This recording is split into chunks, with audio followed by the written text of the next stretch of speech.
The city of Newcastle upon Tyne, situated in the northeast of England, has a current population of over 280,000. Situated on the north bank of the River Tyne, for 100 years it was a great industrial centre where coal had originally been king. Gradually, however, heavy engineering and other industries such as shipbuilding began to take over. Between 1935 and 1966, Newcastle was home to an impressive trolleybus system. And although the electric buses have been gone for over 30 years, the sleek, silent vehicles, with their cradles of overhead wires, still arouse fond memories amongst older Tynesiders.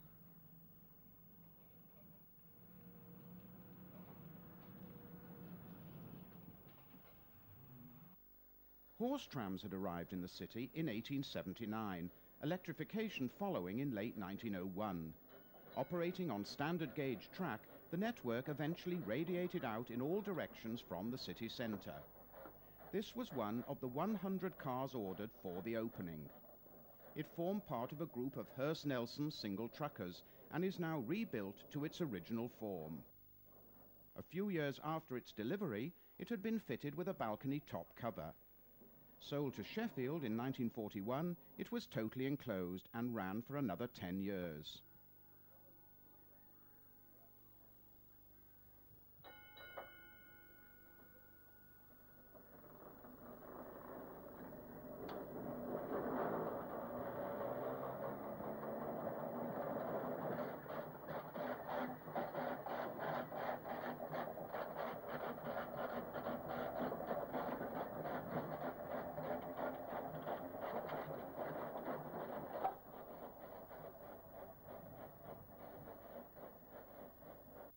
Beautifully restored and painted in its original chocolate maroon and cadmium yellow, 114 now transports delighted visitors around the Beamish Open Air Museum, which is situated some 7 miles from Newcastle in the county of Durham.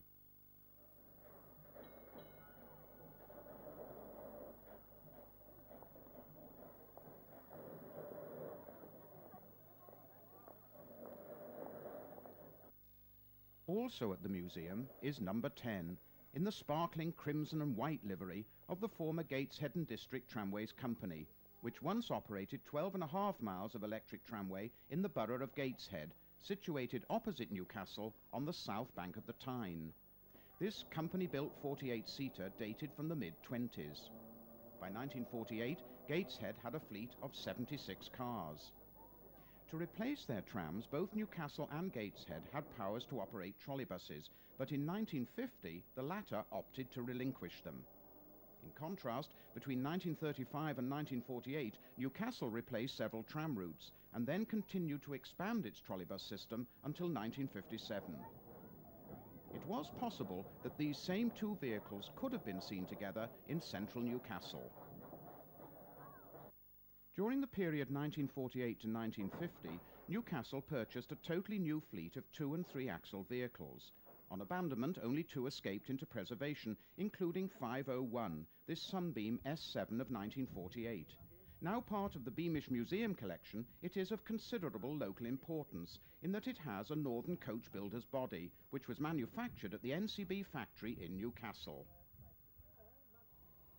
Although Newcastle and Gateshead were linked by several bridges, the two tramways were not connected until tracks were laid on the lower deck of the high-level bridge in 1923. Note the single-decker under the coupled pair of D49s. This railway bridge dated from 1849.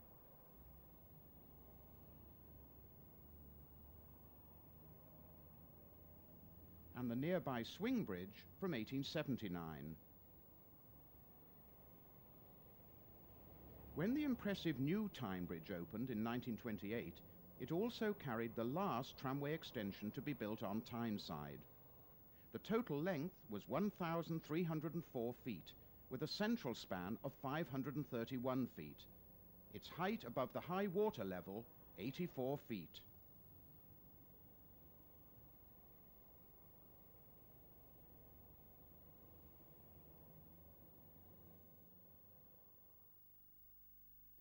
Following the initial burst of electrification, some 20 further extensions were built. These scenes, filmed in 1913, were taken on the opening day of the tracks down the steeply graded Benton Bank in the northeast of the city.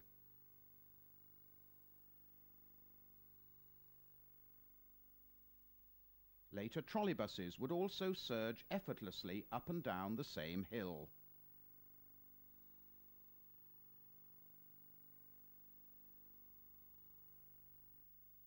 The trio of E-Class trams involved in the opening ceremony represented the most modern vehicles in the city's growing fleet. 198 to 200 were all corporation-built 55-seater balcony cars mounted on Brill 21E trucks. Power was supplied by two 40-horsepower motors. They formed part of a batch of 17 dating from 1913-14. The city had started constructing its own passenger trams in 1904, a practice which they continued into the 20s.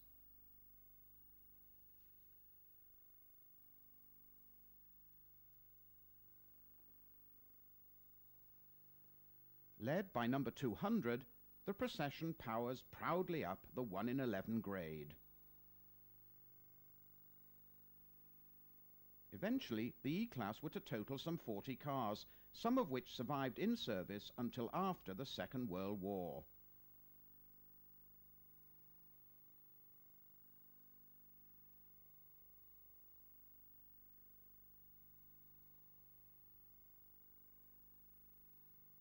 Following the extension over the high-level bridge in January 1923, the tramway network underwent a radical transformation.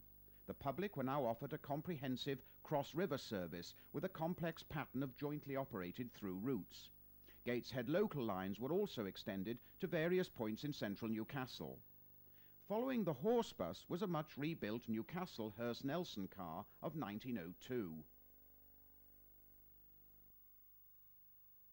In contrast, the Gateshead Company was showing off one of its 7 new front-exit brush-built 70-seaters. Among the throng of civic dignitaries, sporting a goatee and a grey Homburg hat, was Alderman Main, long-serving chairman of the Tramways Committee. Some 15 months later, the great and good were again out in force, this time to attend the inauguration of the Gosforth Park Light Railway. Opened in April 1924, this picturesque 1.5-mile extension ran on double track from the Great North Road through Gosforth Park. One of the en route features was a 1,700-foot-long embankment, complete with private bridge.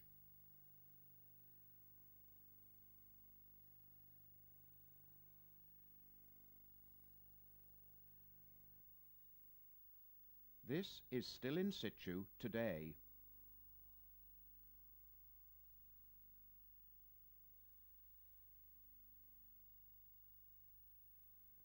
Another feature was this 1,500-foot-long cutting. The main intermediate public stop was at the 4-track Grandstand Station, adjacent to the city's racecourse, which the line had been built to serve.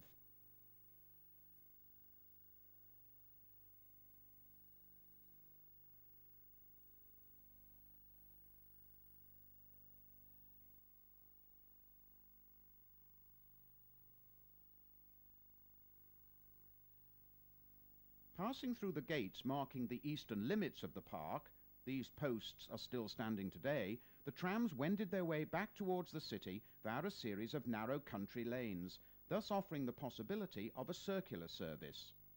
The car in the distance was one of the C-Class single-deckers given short upper decks in the early 20s. They were nicknamed submarines. Reflecting the isolated nature of the line, from 1928 the tracks were only used during the summer months, when open toppers trundle round the 11-mile circle at an inclusive adult fare of 6pence, or 2.5p. Displaying the unique route number 00, this highly popular service was suspended on the outbreak of war in 1939. Mounted on Peckham P22 trucks, 274, which performed the opening run, was part of a batch of 25 brush-built cars delivered in 1923. They represented the city's final type of standard tram. Nicknamed glass houses, the first of these totally enclosed, rear-loading, front-exit B-class cars had entered service in 1917, examples being built until as late as 1926. Eventually, there was a total of 75.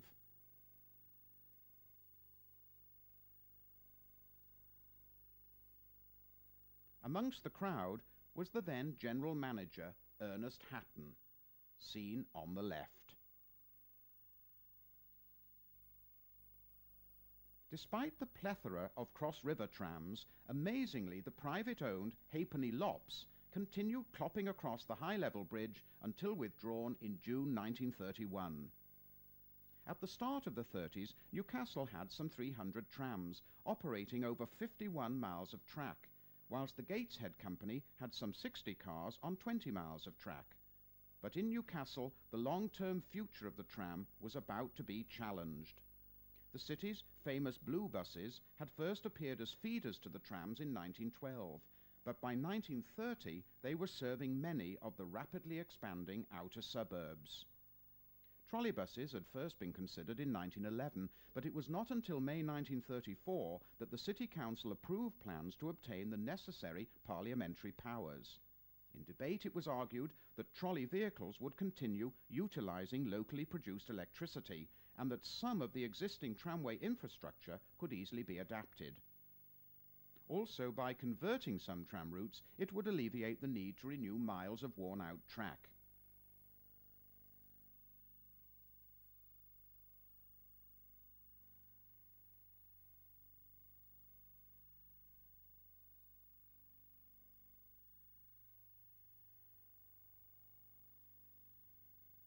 Having obtained the relevant powers, the trams were effectively condemned.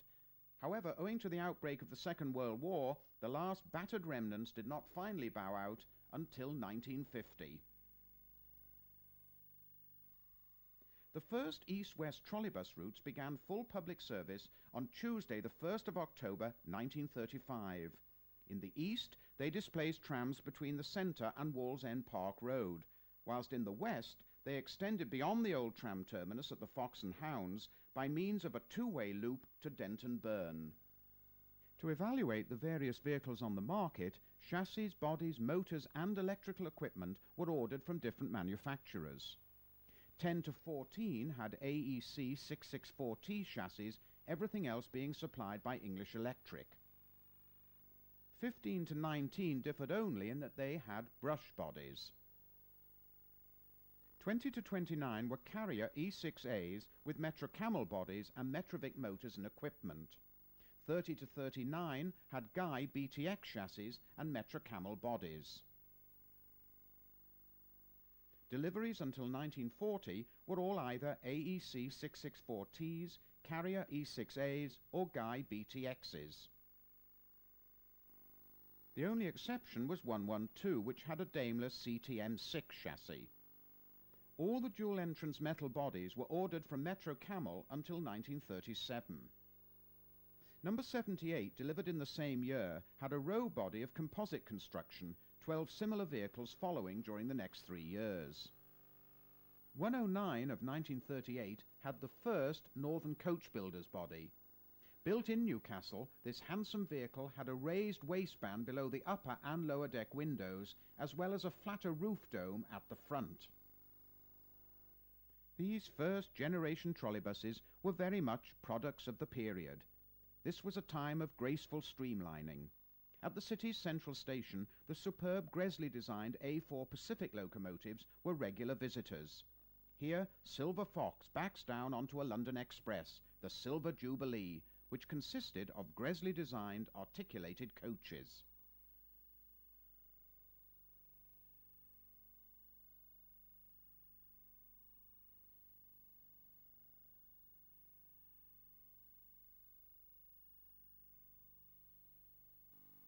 Carriers 113 to 124, delivered in 1940, were the last trolleybuses to have the distinctive dual doors.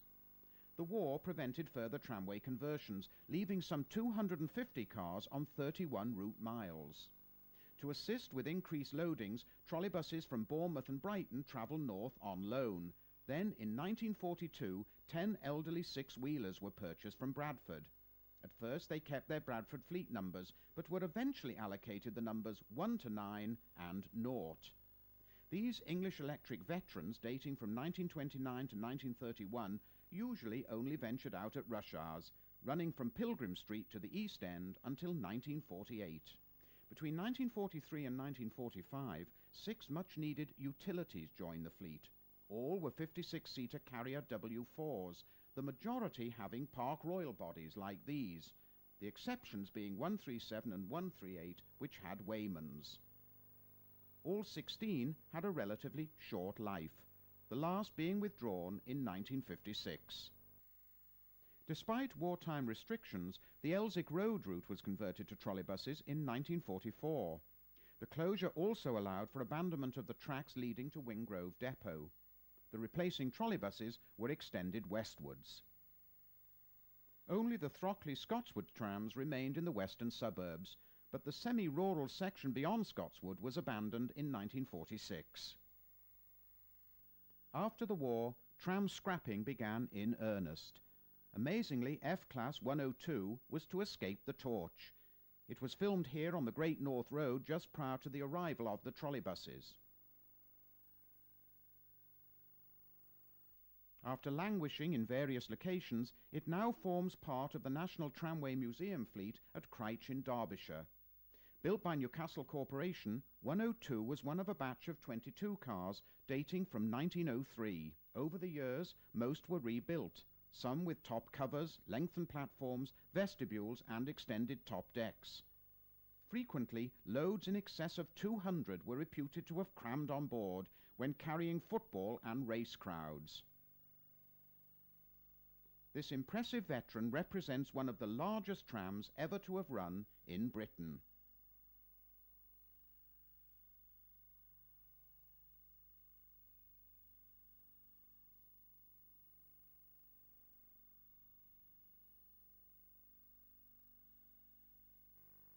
These rare scenes show the neglected trams together with the more modern but equally run-down trolleybuses in the immediate post-war period, when both fleets were still struggling to carry thousands of dockers, shipyard workers, engineers, schoolchildren and shoppers.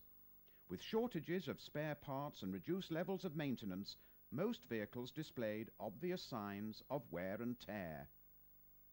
The distinctive dark blue livery on the corporation buses was set to disappear from 1949 onwards. A short working trolleybus from Walker passes a Gateshead Company car on Pilgrim Street. By this time, the bulk of the Newcastle fleet consisted of the 75 glass houses. Sit back, soak up the atmosphere, as the camera offers tantalizing glimpses of a lost age, just before all these war-weary trams and the pre-war trolleybuses were about to make their one-way trip to the scrapyard.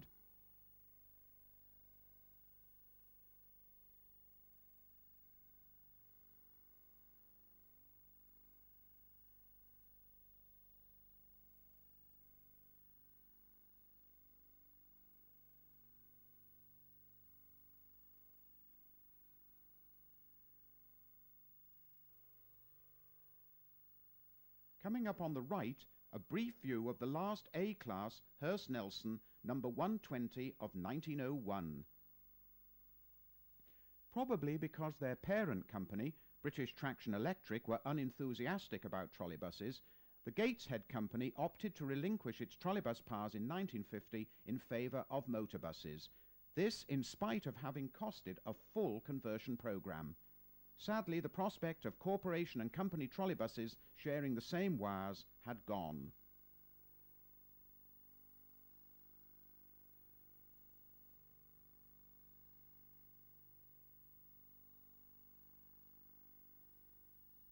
The post-war tramway closures involved the Gosforth Park Light Railway. Latterly, these rusting tracks were used to store cars awaiting scrap. Although powers existed to operate trolleybuses through the park, they were never implemented.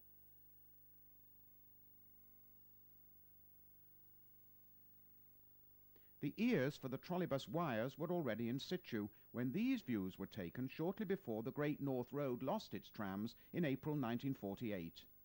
This abandonment also involved removal of trams from Haymarket and Barras Bridge.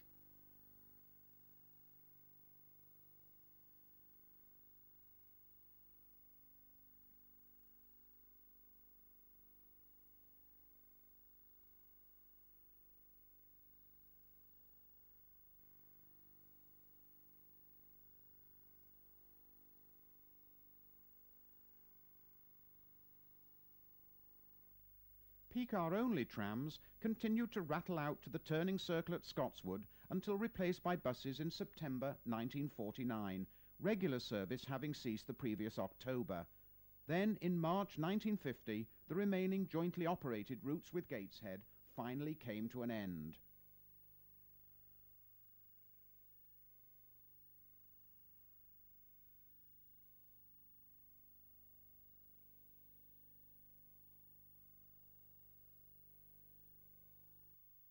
In turn, Gateshead replaced its trams during 1950-51.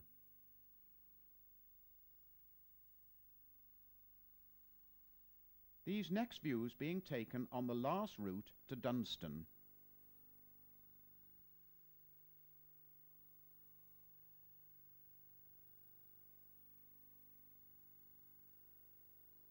Reversing outside the central station in the heart of Newcastle in July 1951 was company car number 10, now preserved at Beamish.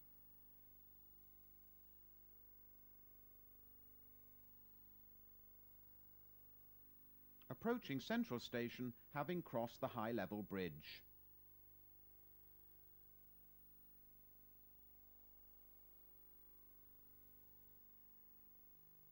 Entering Wellington Street with Gateshead East Station on the right. Owing to several low bridges, only single-deckers could be used on the Dunstan route. Built in 1902, 46 had originally been open-fronted, whilst company-built number 15 dated from the early 20s. Squealing round the sharply angled curve at the junction of Askew Road and Pine Street.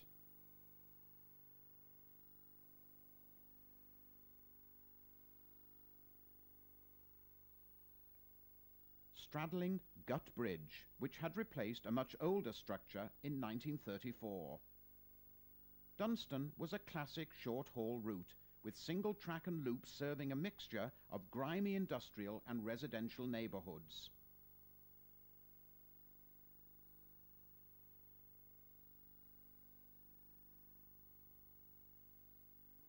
Dipping beneath the two railway bridges just before the terminus in Gasworks Bridge Road, less than 2 miles from the town centre. When the route closed, trams disappeared from Tyneside for nearly 40 years.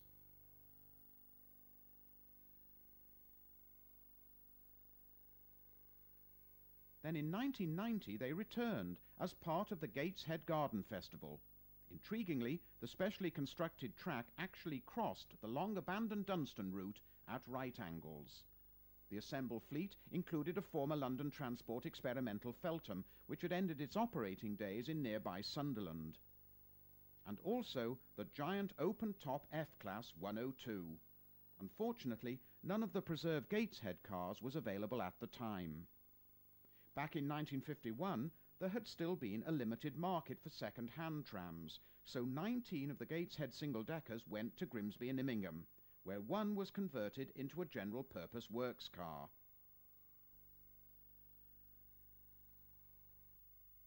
Here it was to survive with some of its sisters until this unique line closed in July 1961.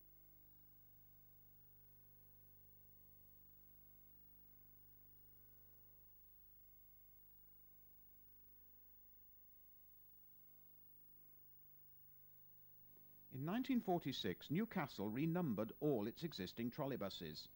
326 was one of the 1935 Metrocamel Carrier E6As. It had seats for 60, 27 in the lower saloon and 33 upstairs.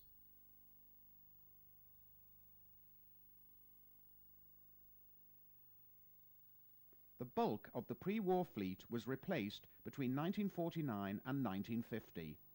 The dual doors typified all deliveries up until arrival of the more conventional utilities. Star of this sequence was 334, one of the 10 Metro camel-bodied Guy BTXs, also of 1935.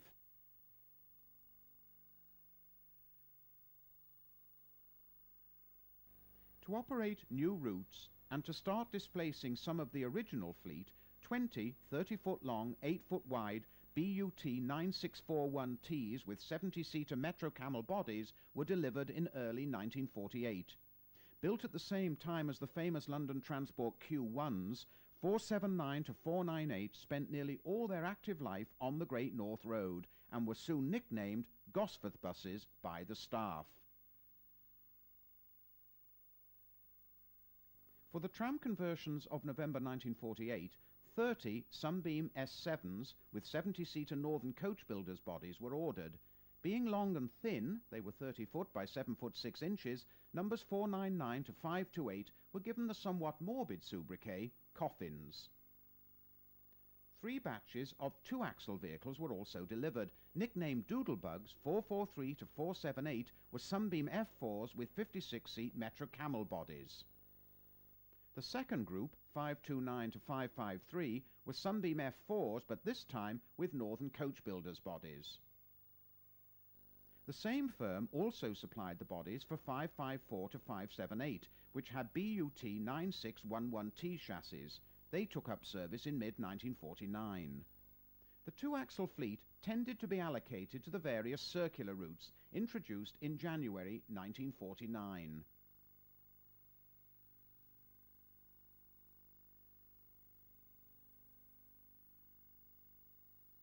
The last 50 new trolley vehicles, numbers 579 to 628, entered service in 1950.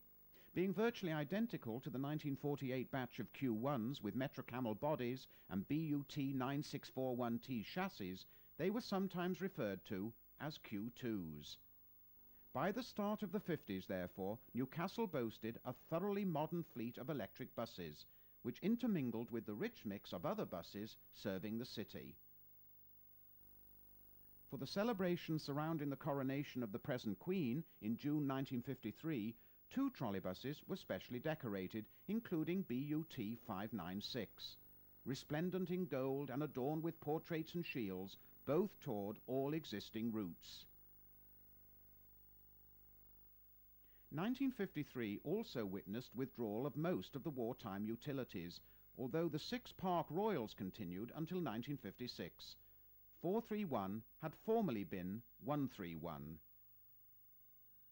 The last major trolleybus extension, which increased the route mileage up to nearly 36.5, opened on the 21st of October 1956. Included was a direct link between Denton Burn and a new modern depot, seen here. Built at a cost of nearly £200,000, with accommodation for 60 buses and 60 trolley vehicles, Slateyford allowed the corporation to close the old turn-of-the-century Wingrove depot.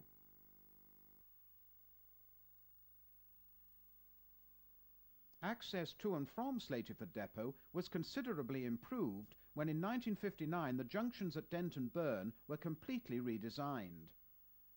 A roundabout was built with various overhead connections, which allowed trolleybuses to reach the depot from most directions. At the beginning of the 60s, the system seemed secure, but in a report by F.S. Taylor, the general manager, he recommended phasing out the network by 1968. The full council reluctantly acquiesced. The case against the trolleybus was all too familiar. First and foremost, because of their fixed installations, they were charged with hindering city centre redevelopment. Also, it was argued, it was just as cost-effective to operate buses. Overhead wires were unsightly. New vehicles were increasingly difficult to obtain.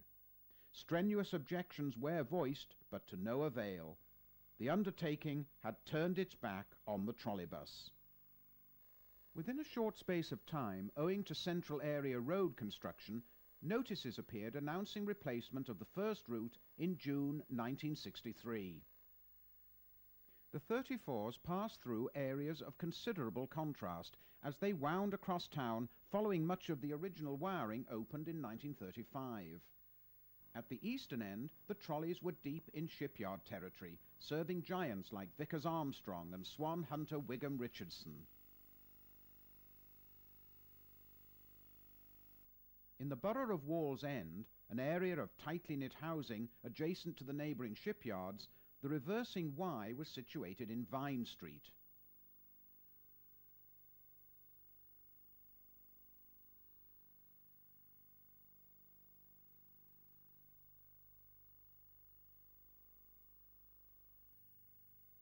For most of the run into the city, the 34s hugged the north bank of the Tyne. Passing through the junction at the foot of Welbeck Road, this was also a turning point for some 35s, and was heavily used by shipyard workers during peak hours. Close by were the yards which owned the Mid-Tyne Ferry.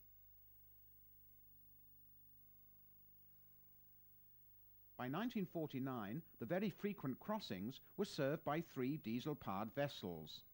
Once used by 1 million people a year, numbers had dwindled to under 200 a day as the river-based industries declined, at which point Swan Hunters, the final owners, opted for closure in July 1986. The gantry-style overhead, dating from 1935, typified most of the eastern wing of the 34. These 1960 scenes show trolleybuses threading through redevelopment at the junction of Walker Road and Church Street.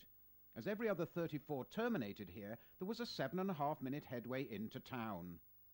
Crossing Glass House Bridge. Situated close to the nearby quays, the bridge, dating from 1878, spanned the Ouse Burn, which fed into the Tyne at this point. The structure was 336 feet long and 37.5 feet above the high water mark. The gantry cross tube spanning the bridge had allowed for continued use of former tram poles, suitably strengthened to support 4 or 6 wires in lieu of the original 2.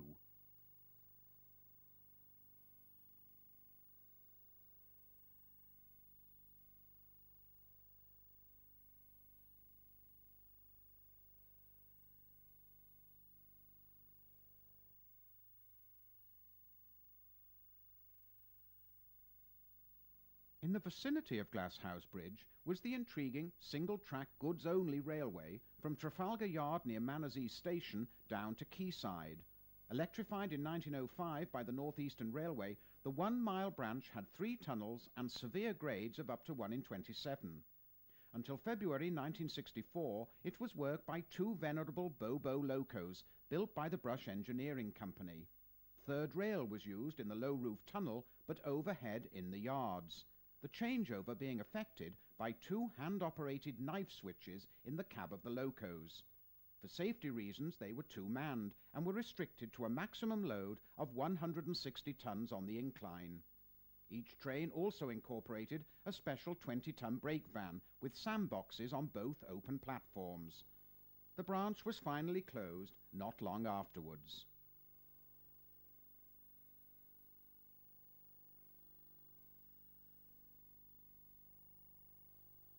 On its final leg into the city, the 34 swept past the sombre buildings flanking City Road.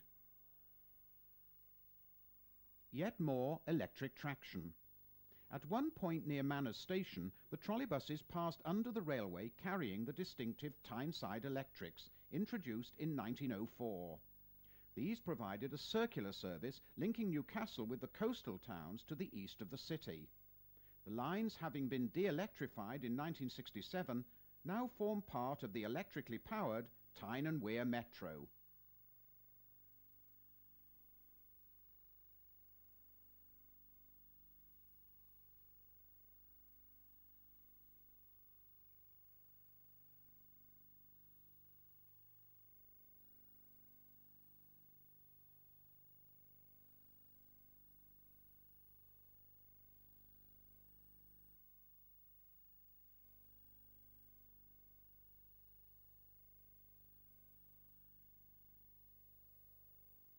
This baggage car, built by Metro Camel, dated from 1938.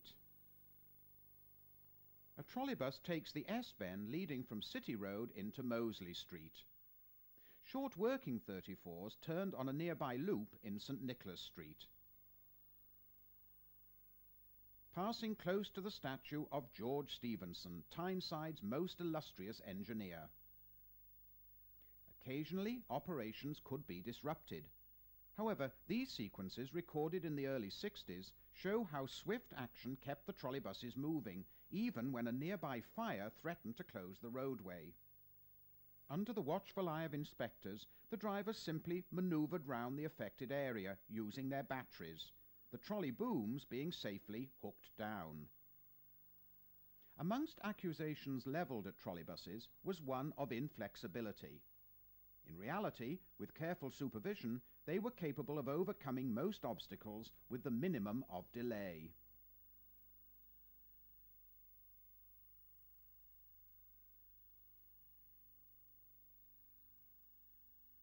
A rare view of a 34A. Following the all clear from the fire brigade, it would be booms up and back to business.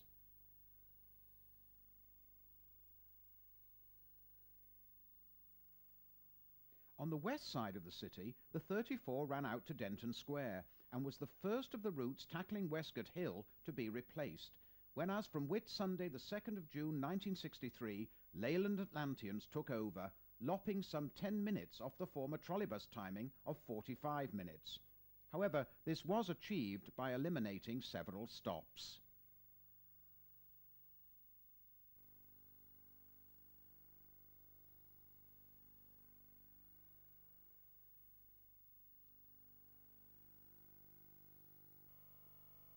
The next spate of closures occurred in early 1964, with the loss of 7 more services, including the trunk routes along the Great North Road.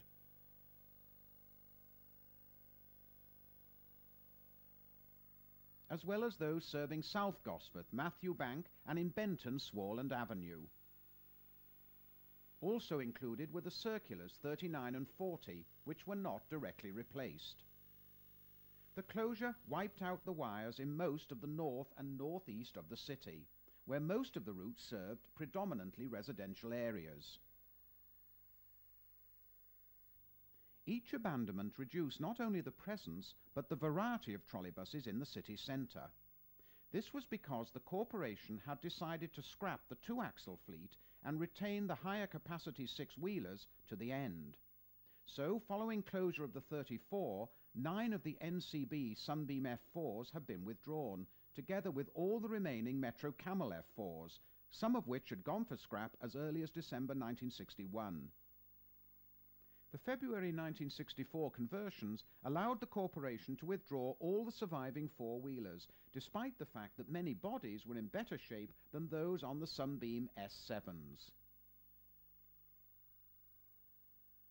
These scenes, taken variously between 1959 and 1964, catch the spirit of the system when the electric trolley vehicles proudly dominated the city centre, and the 86 4-wheelers were very much in evidence, especially on the crosstown 37s and 38s and the 4 circular routes.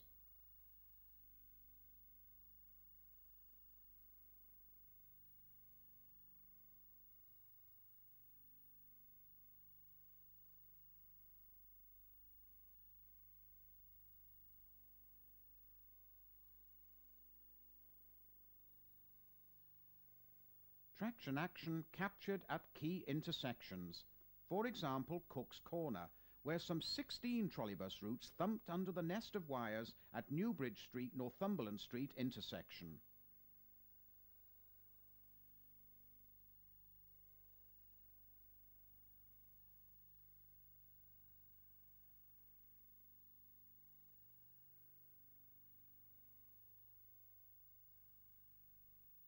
The main city terminus was conveniently situated outside Central Station. Endless lines of trolleybuses streamed along Neville Street past the front of John Dobson's magnificent station building, en route to the roundabout at the end of the street, which also acted as a turning circle.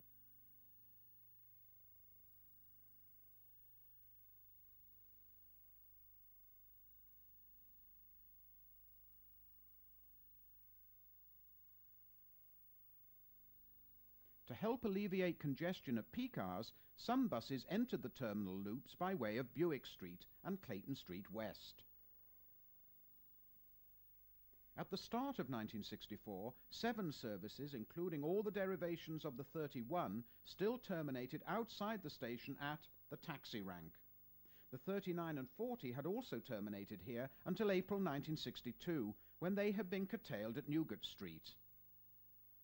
Overlooked by St Mary's Cathedral, an outbound 31A heads north towards Grange Estate via Northumberland Street.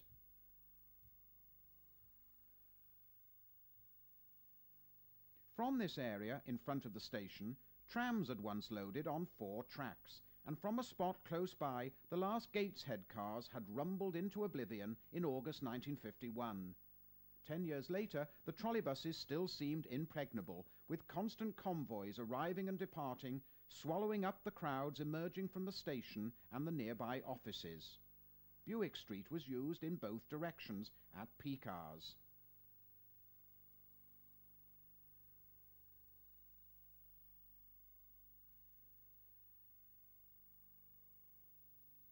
These vehicles were proceeding north up Clayton Street West prior to turning into Buick Street. Doodlebug 473, one of the first post-war vehicles to be withdrawn in October 1962. 554, the lowest numbered of the NCB batch of 25 BUTs.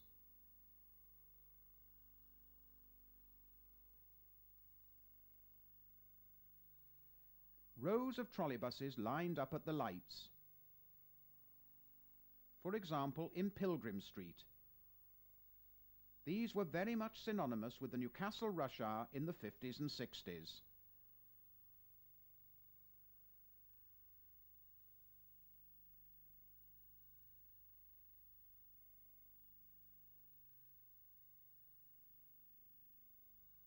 More activity at Cook's Corner.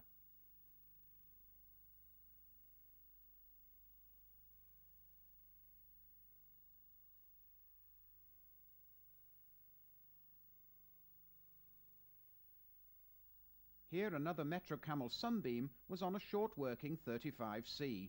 This class could be distinguished by their less rounded roof ends. To and from the city, the 31s and 31As used Northumberland Street to gain the Haymarket.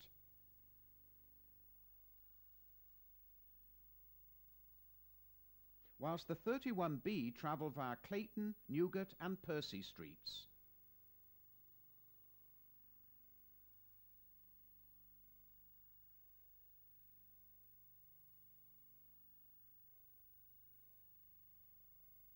All 3 routes joined forces at Barras Bridge.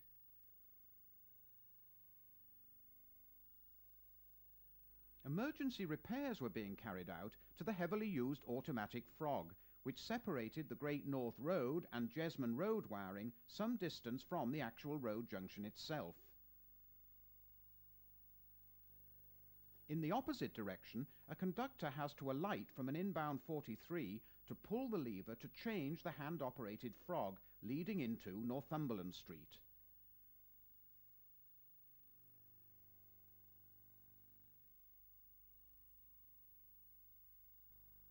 Another view of the automatic Frog, with a vehicle taking the inner wires heading for Gosforth.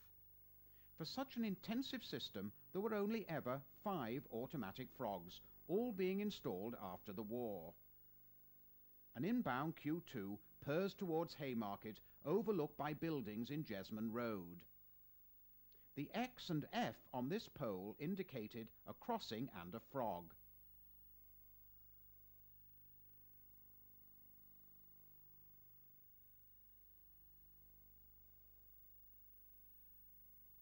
Approaching Haymarket and then looking towards St Thomas Church.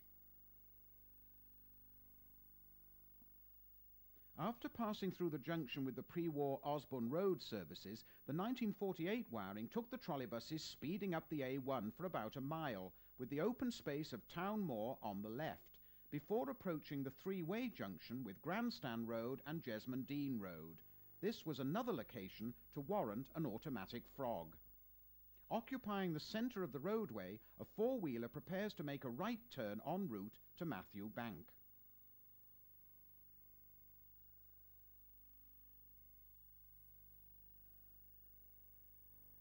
Two city-bound Gosforth buses coast under the complex web of wiring.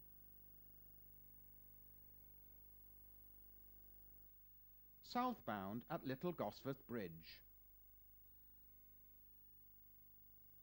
Roughly 2 miles from town, the 31s had crossed the county line into Gosforth UDC, situated in Northumberland.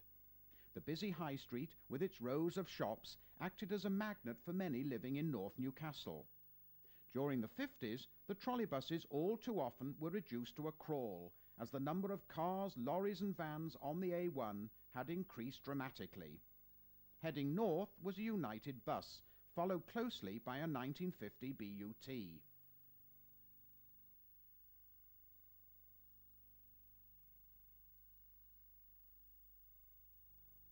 Crossing the Ponteland Railway branch on the bridge at West Gosforth. Immediately to the north was a short spur leading into Hollywood Avenue. Built to serve two nearby sports facilities, the terminal loop could accommodate 15 trolleybuses. A long siding was also provided on the A1 outside the North Road entrance of the Greyhound Stadium.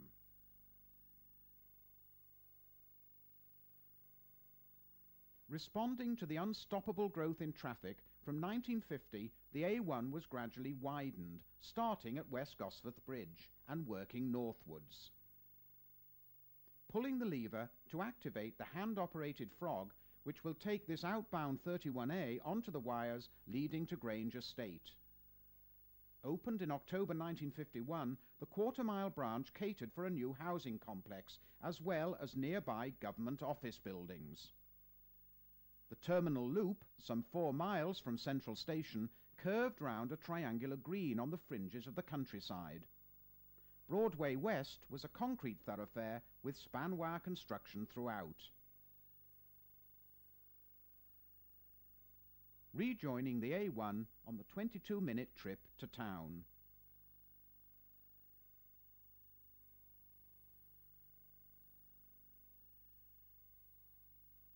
The penultimate loop used by Route 31B was at Polwarth Drive, situated in Castle Ward Rural District Council.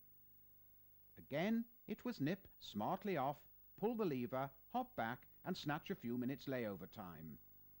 Suggestions that the wire should be extended along Polwarth Drive on the left into Brunton Park Estate came to nothing, although the replacing buses did follow this routing. All this length of the A1 had been transformed into a dual carriageway only a few years earlier, in 1957-8. The southbound carriageway, built 50 yards to the east of the original road, was entirely new. Northumberland County Council paid for the overhead to be repositioned, utilising bracket arms, as the overall width of the extended highway ruled out the possibility of span wires. To keep the traffic flowing smoothly, V-shaped laybys were provided at some stops. 496 comes to rest during the final week of operation. After posing for the camera, the driver clambers into the cab at the start of the 22-minute run to Central Station. Still heading north, the outer limit of the wiring was at Gosforth Park West Gates.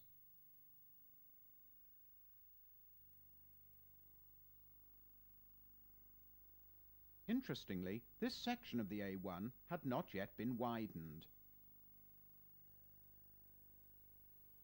Passing in front of the gates through which the trams had once ventured deep into the park. A last day scene, with Gosforth 489 on the same route it had served since 1948. Although powers to operate trolleybuses into the park had not been exercised, extras were still provided on race days.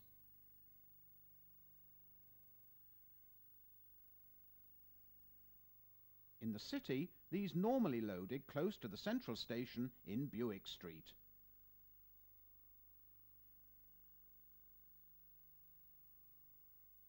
The high-capacity 70-seater trolleybuses were ideal crush loaders for handling the thousands flocking to the Hoppings, the giant race week fair held annually during the last week of June. To cater for the enormous crowds, a controversial turning circle had been cut into a tiny section of the town moor. Here a hopping special turns onto Grandstand Road on its way to the loop, which was protected at either end by gates, which were locked when the loop was not in use. Back in 1948, objections had been raised because another piece of the moor had been lost. Held in perpetuity by the city on condition it was not built on, the 900 acres of moor remains a vital lung in the middle of a major conurbation.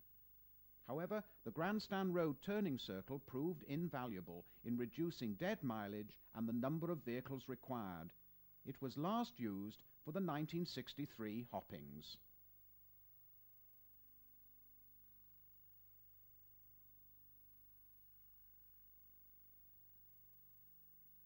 The Phase 2 closure spelt the end of the 39 and 40 circulars introduced in January 1949. Having looped through South Gosforth, a 39 follows a 1948 Gosforth into town. Turning east at Town Moor towards South Gosforth.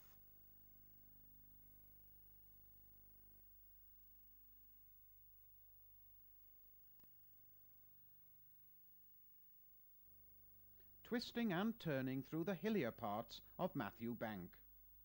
These relatively lightly loaded circulars, very much the domain of the NCB-bodied four-wheelers, straggle through the north and northeastern residential suburbs on a 15-minute headway.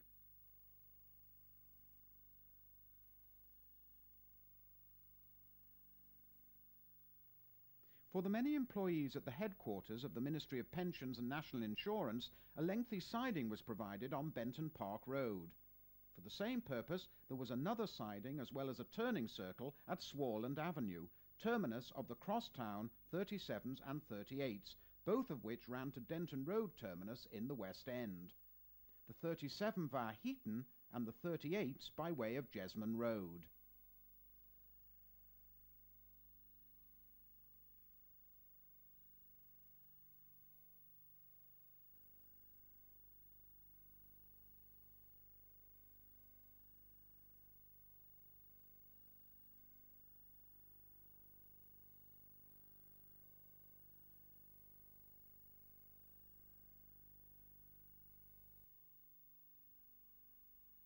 Following the closures of February 1964, only the 41 and 42 would still tackle the steep gradient on Benton Bank, and all the four-wheelers would be gone.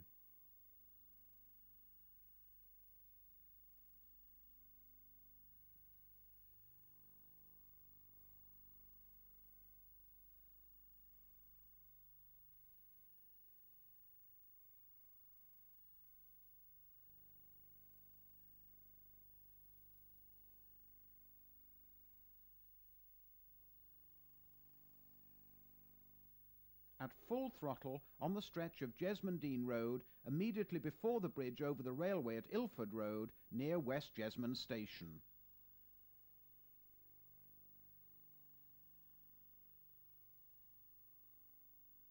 A Northern Coach Builders BUT edges onto the Great North Road. This bus would soon be scrapped, but the 42 would linger on until May 1965. Barras Bridge.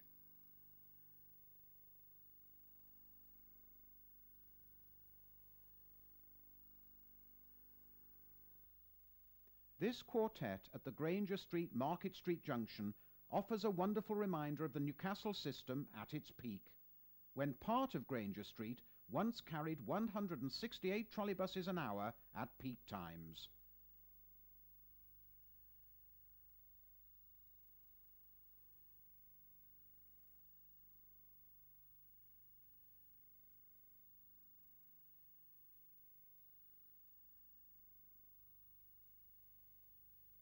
Having run through the central area, the 37s and 38s continued to terminate at Denton Road. To eliminate an awkward and increasingly dangerous loop, a new anti-clockwise turning circle was opened in the early summer of 1962 at a cost of over £12,700. Built on top of Denton Burn Stream, which had been culverted, it also involved one of the last major wiring alterations undertaken.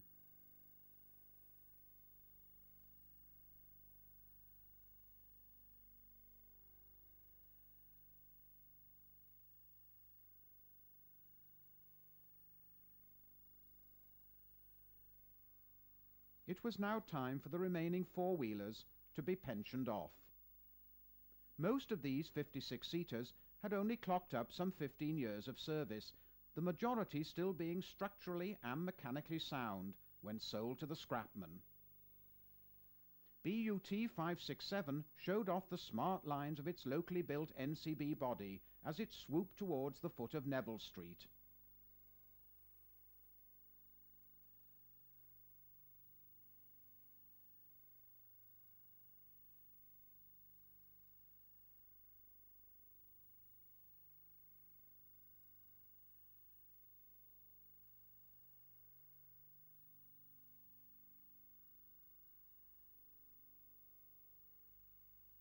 Another NCB product, but this time on a Sunbeam F4 chassis.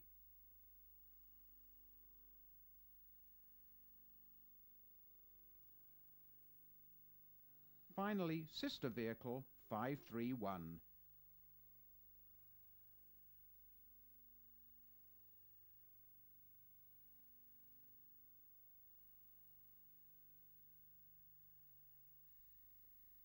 The third phase of the conversion program, which occurred on May the 30th, 1965, was dubbed the Great Slaughter by local enthusiasts. 9 more services and 11 route miles were wiped out, including the surviving workmen's journey still running out to Wallsend Park Road, former terminus of the long-abandoned Route 34. 2 depots, both of which dated from the latter part of the 50s, also lost their trolleybus allocations. Trolleybuses were now set to disappear entirely from Fenham. The reversing Y, situated in Bingfield Gardens, was terminus for the 32, which then crossed town to Wallsend boundary.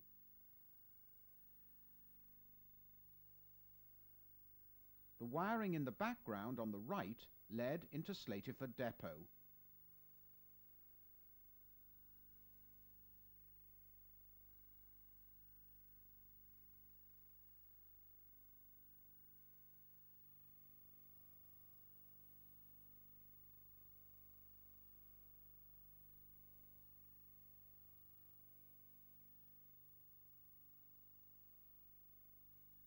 Also running through Fenham were the 36 and 44.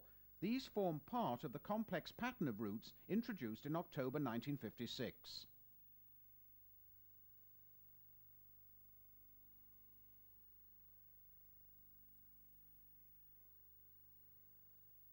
A Q1 bound for Wallsend boundary turns out of Fenham Hall Drive onto Barrack Road for a swift run into the city. Known to be a speed track, drivers would often touch 40 miles an hour as they powered their way past Fenham Barracks and the fringes of Town Moor. This inbound S7 was at the junction of Barrack Road and Stanhope Street.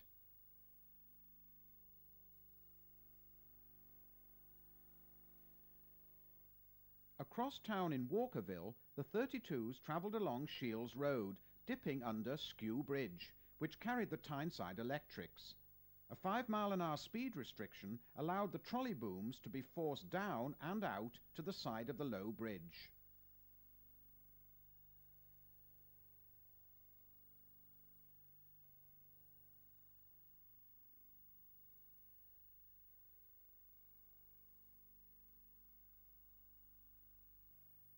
The 32 was the only Newcastle route with Ys at either end. The one at Wallsend boundary seen here being in Oak Tree Avenue. From this point it was just under 6 miles back to Fenham.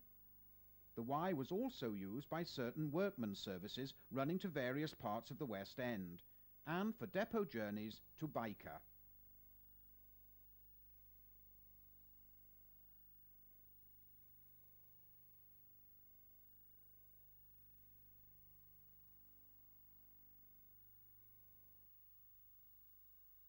Slateyford depot was set to lose its trolleybus allocation as part of the Phase 3 conversion. Dating from 1956, this modern facility had accommodation for 120 vehicles, equally divided between buses and trolleybuses. Following the February 1964 closures, the two most westerly bays had already been given over to the city's increasing army of diesel buses. At its height, Slateyford had provided trolleybuses for 7 routes.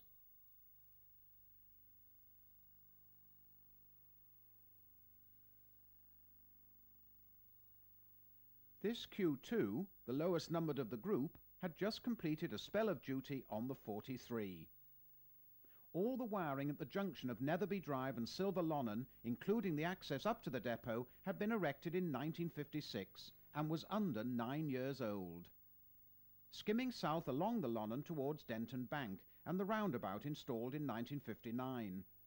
The various connections gave swift access to and from Slateyford depot, situated approximately 1 mile to the north. A city-bound 36 turns onto Silver Lonnon. Since Phase 2, only the 5.5-mile crosstown 33 had used the anti-clockwise loop at Denton Road terminus.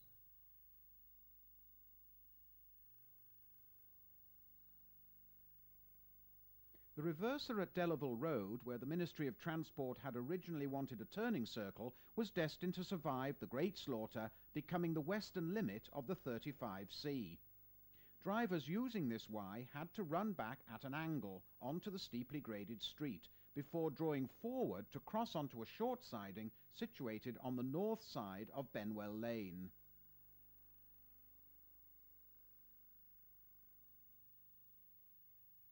The wiring west of this reverser would now all fall into disuse. In rush hours, this was a major turning point, with lines of trolleybuses waiting to reverse in order to run back into the city.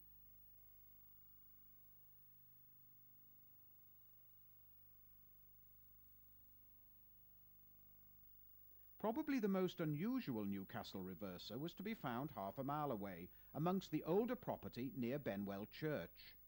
Mainly confined to rush hour workings, terminating vehicles crossed against the traffic flow onto the wrong side of a congested main road before reversing gingerly into Nicholl Street.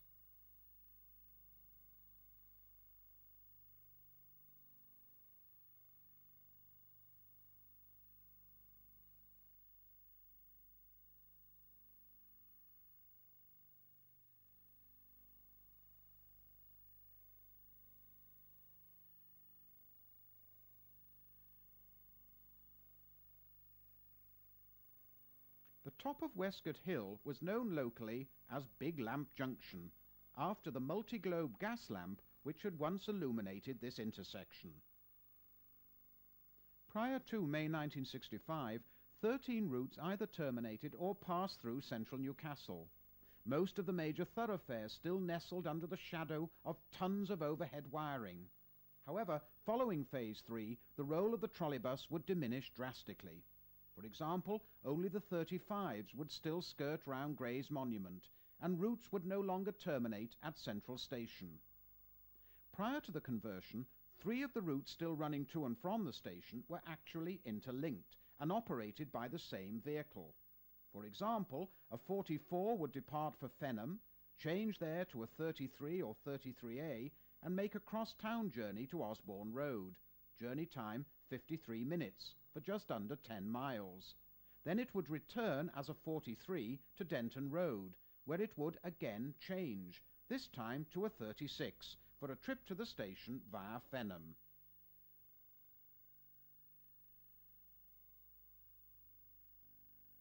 Sweeping past Dobson's magnificent soot-stained portico along the 80-foot wide Neville Street, which since 1955 had been divided by a central reservation. Under the beneficent eye of St Mary's Roman Catholic Cathedral, all trolleybuses terminating at the station use this roundabout at the end of Neville Street. To keep the trolleybuses moving, there were 2 sets of wires, a scissors crossover, a double slip, and further passing loops.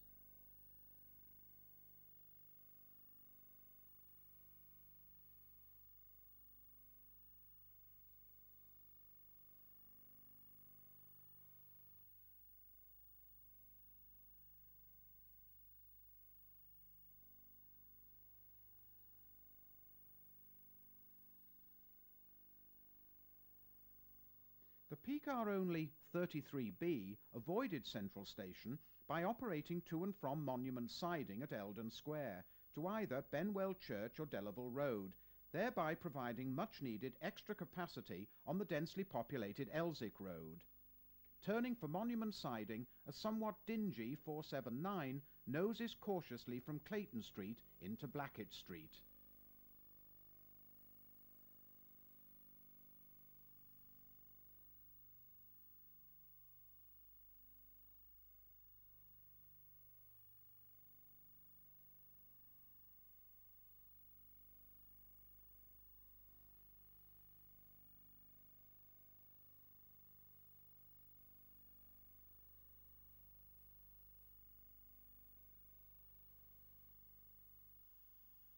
Another depot to lose its trolleybuses was Handysides. In fact, it was hardly a depot at all. It consisted of a pair of wires strung up at the top end of a crudely surfaced car park on Morden Street.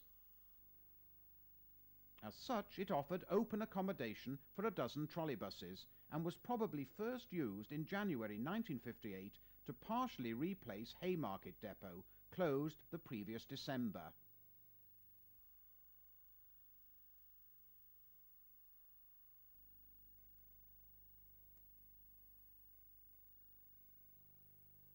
Outside the rush hour, the parking area was normally full, although there was no overnight stabling. The site also had space for 18 buses.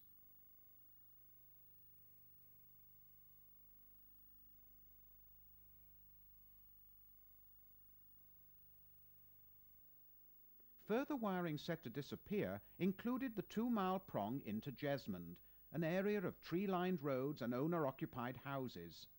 This had been the only route to penetrate the northeastern suburbs prior to the post-war extensions.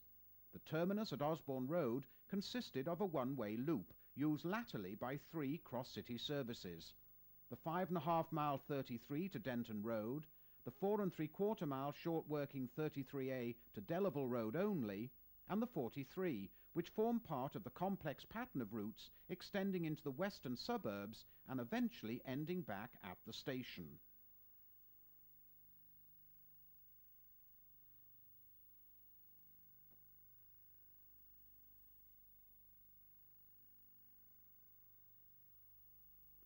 Another loss was Benton Bank. Only the circulars 41 and 42 still surged up and down the grades of 1 in 11 and 1 in 12.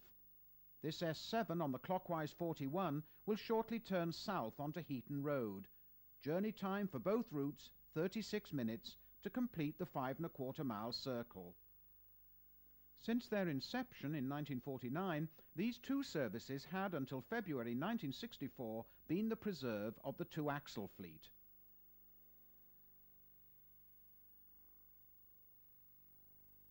A 41 turns onto Shields Road Byker, joining the throng of trolleybuses which provided an intensive service between the city and this important eastern suburb. Just up the road, trolley heads constantly thumped their way through the maze of frogs at the junction of Shields Road with Union Road. In early 1965, Byker was still very much trolleybus territory, with only the 37 having been replaced. On top of the many depot workings, 7 routes still ran through, together with the various shipyard specials going out to Wallsend Park Road. These P-car journeys, provided for local shipyard workers, operated for the final mile over wiring last regularly used in May 1963. It had also been one of the first sections of trolleybus route to open, 30 years previously, in October 1935. Shortly prior to final abandonment, a Q1 negotiated the Vine Street Y.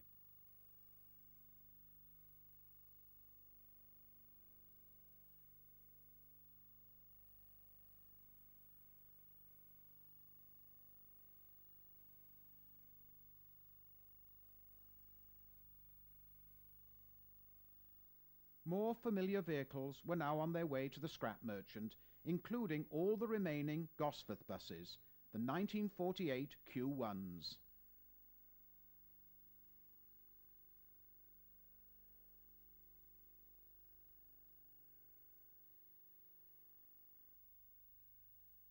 Joining them were the locally built Northern Coach Builders Sunbeam S7s, also of 1948. These coffins would all too soon be dead and buried.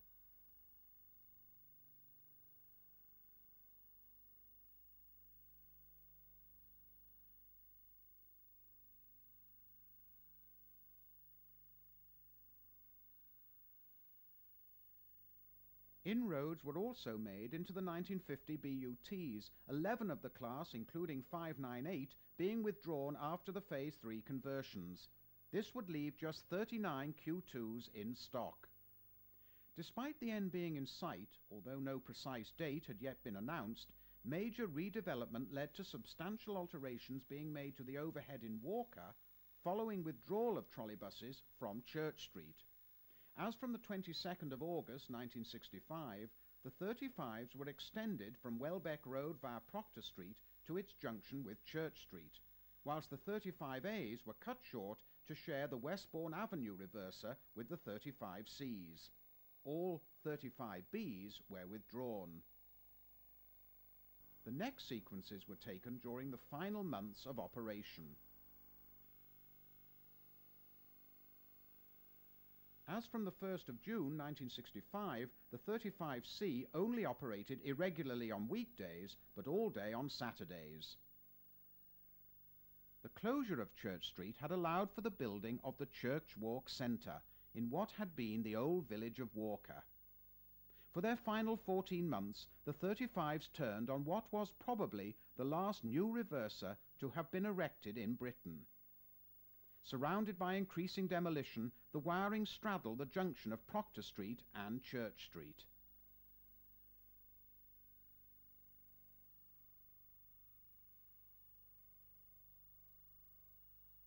The 7-mile journey to Denton Square via Brighton Grove took 42 minutes.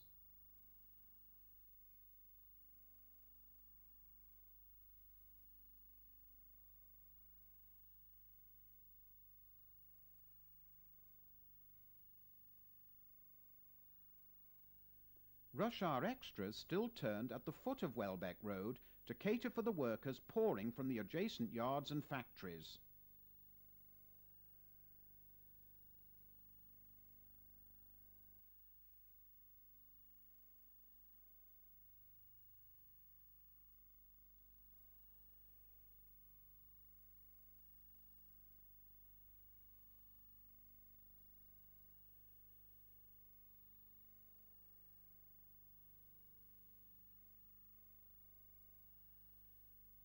The railway bridge at the east end of Welbeck Road carried the Tyneside Electrics on the Riverside Loop. A short length of wiring survived at the north end of Church Street, forming part of the Westbourne Avenue reverser, terminus for the 6.5-mile 35C and the 4-mile 35A.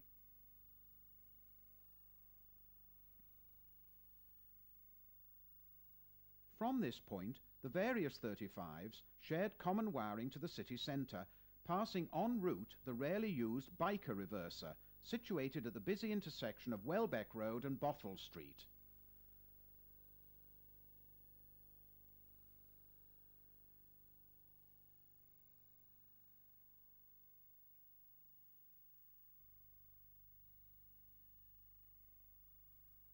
Overlooked by the giant Odeon, these wires gave access to the nearby biker depot. A 35C prepares to take up service.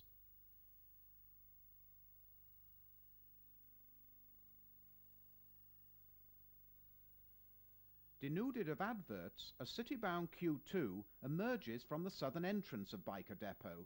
The main wiring along Fossway, erected as late as 1957, had gone by this time. The biker works and depot, which dated from 1901, had been the largest complex on the system and is still in use today by stagecoach busways.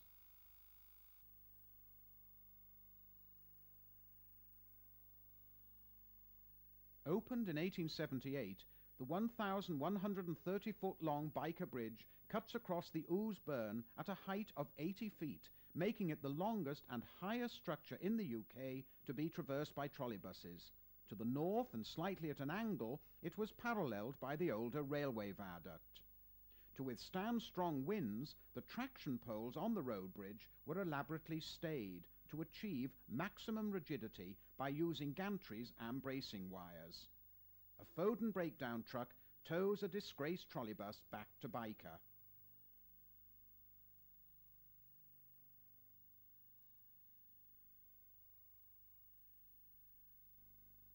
City-bound on New Bridge Street.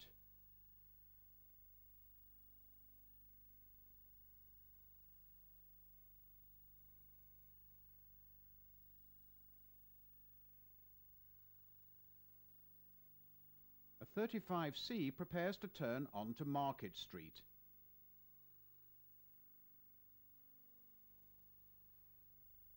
This would take it on a 2-mile run deep into motorbus territory, bound for its terminus at Delaval Road.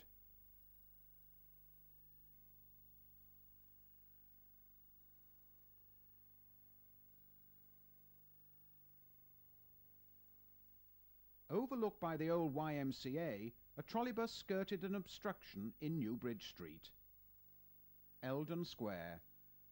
By mid-1966, it was increasingly difficult to remember that only 3 years earlier Newcastle city centre had whirred and hummed to the sounds of electric motors. Now the handful of trolleybuses were clearly outnumbered. 586 accelerates smartly up Gallowgate towards the long loop at St James's Park. Catering for the nearby Newcastle United football ground in Barrack Road, the 4 sets of wires ran together for about 250 yards, as far as the junction with Stanhope Street. Due latterly to insufficient numbers of trolleybuses, the loop was last used during the 1965-66 football season. Vehicles turning onto Barrack Road crossed over the top of the loop before starting their descent into the city. Stanhope Street was the main thoroughfare in the Arthur's Hill district and consisted of a mix of late 19th century shops, pubs and terraced houses, ideal public transport territory. On arrival at Brighton Grove, the 35As which terminated here made use of a one-way loop, slowly turning from Callerton Place onto the layover siding in Brighton Grove.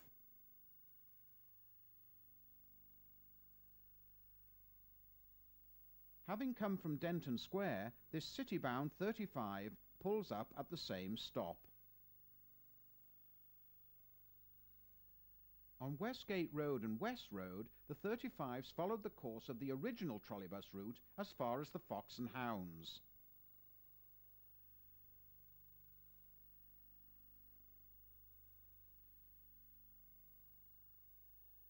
Here the reverser, one of the first on the system, was little used after mid-1965, hence the display of sparks and flashes. All such potentially dangerous movements were strictly governed by laid-down procedures for both drivers and conductors. Climbing Denton Bank towards the highest point in the city near Benwell High Reservoir.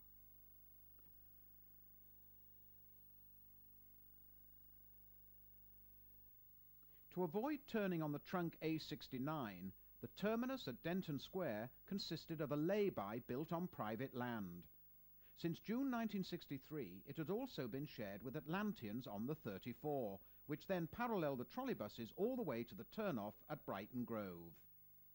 When it was finally announced the system was to close on the 1st of October, enthusiasts began descending on the city to record what was left for posterity. Many once familiar sights would soon disappear. For example, a tower wagon, standing square in the middle of the road, repairing a broken hangar in Proctor Street, Walker. This was one of 9 Carrier CK3s with Eagle hydraulic towers delivered in 1948, some of which were also used by the lighting department. Most of the highly skilled staff would shortly have to seek other employment. As maintenance declined, dewirements increased. The ever-useful bamboo pole was stowed in a special tube under the chassis. Even the local television stations began to take an interest, recording an interview with General Manager Taylor, who had instigated and overseen the entire conversion program. They also filmed some trolleybuses in action, including this scene on Stanhope Street.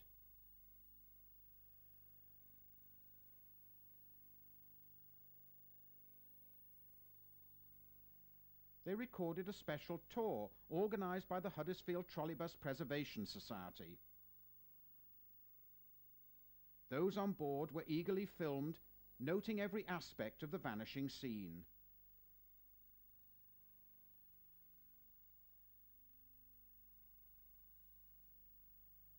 Some, armed with cine cameras, were taking some of the various views depicted in this video. The tour bus number 626 departed from Byker Depot and then, in true tradition, proceeded to cover every conceivable piece of wiring, performing several contortions in the process.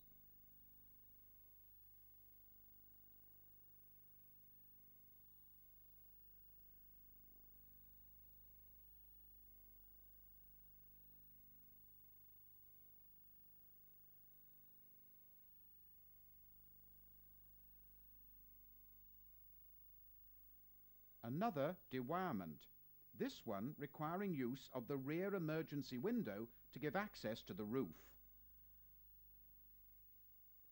Saturday the 1st of October was wrapped in Stygian gloom. As with the recent last tram days in Leeds, Sheffield and Glasgow, the heavens seemed to catch the prevailing mood of impending doom. However, in contrast with the tramway abandonments, no public farewell had been arranged. Officials simply thought the trolleybuses would fade away with a minimum of fuss. By late evening, the persistent drizzle had abated, and outwardly everything seemed normal, as laden Q2s, with their interior light shining through the misted windows, continued to criss-cross the city between Walker and Denton Square. From approximately 10:45, the last through journeys were departing from the outer termini at Delaval Road and Church Street. By midnight, exactly 31 years after their introduction, it was over. The very last trolleybus of all, number 599, running from Denton Square to Byker Depot only, where it arrived at 11:55. Watched by some 200 people, 599 ran into the depot, the doors were closed, and another of the dwindling number of British trolleybus systems was finished. Next day, Newcastle was simply another all-bus city. It seemed as if the long-term future for electric traction was bleak.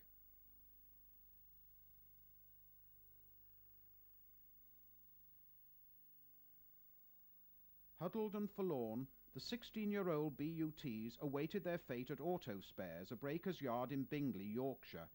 Only two escaped the slaughter, 628 of 1950, which was rescued, and Hustle South. It now resides at the Carlton Colville Museum near Lowestoft. 501, which had been preserved some years earlier by the corporation and stored at Byker. In late 1969, it was towed by an AEC Matador truck to Brandspath in County Durham. In recent years, 501 has been at the Beamish Open Air Museum, where it does occasionally make sorties onto the wires.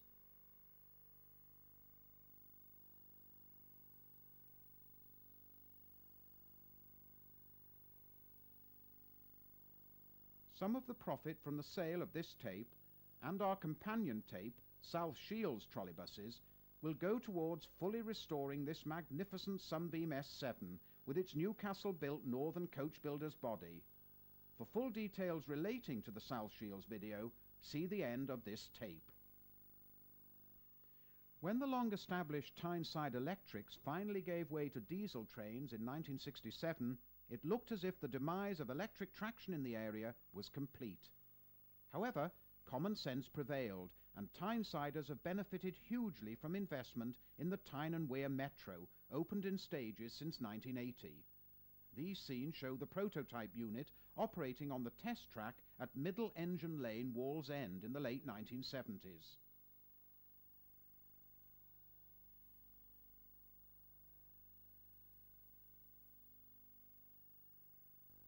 In this contemporary scene, a metro train passes close to the former Byker Depot, once at the centre of one of the finest tram and trolleybus systems in England.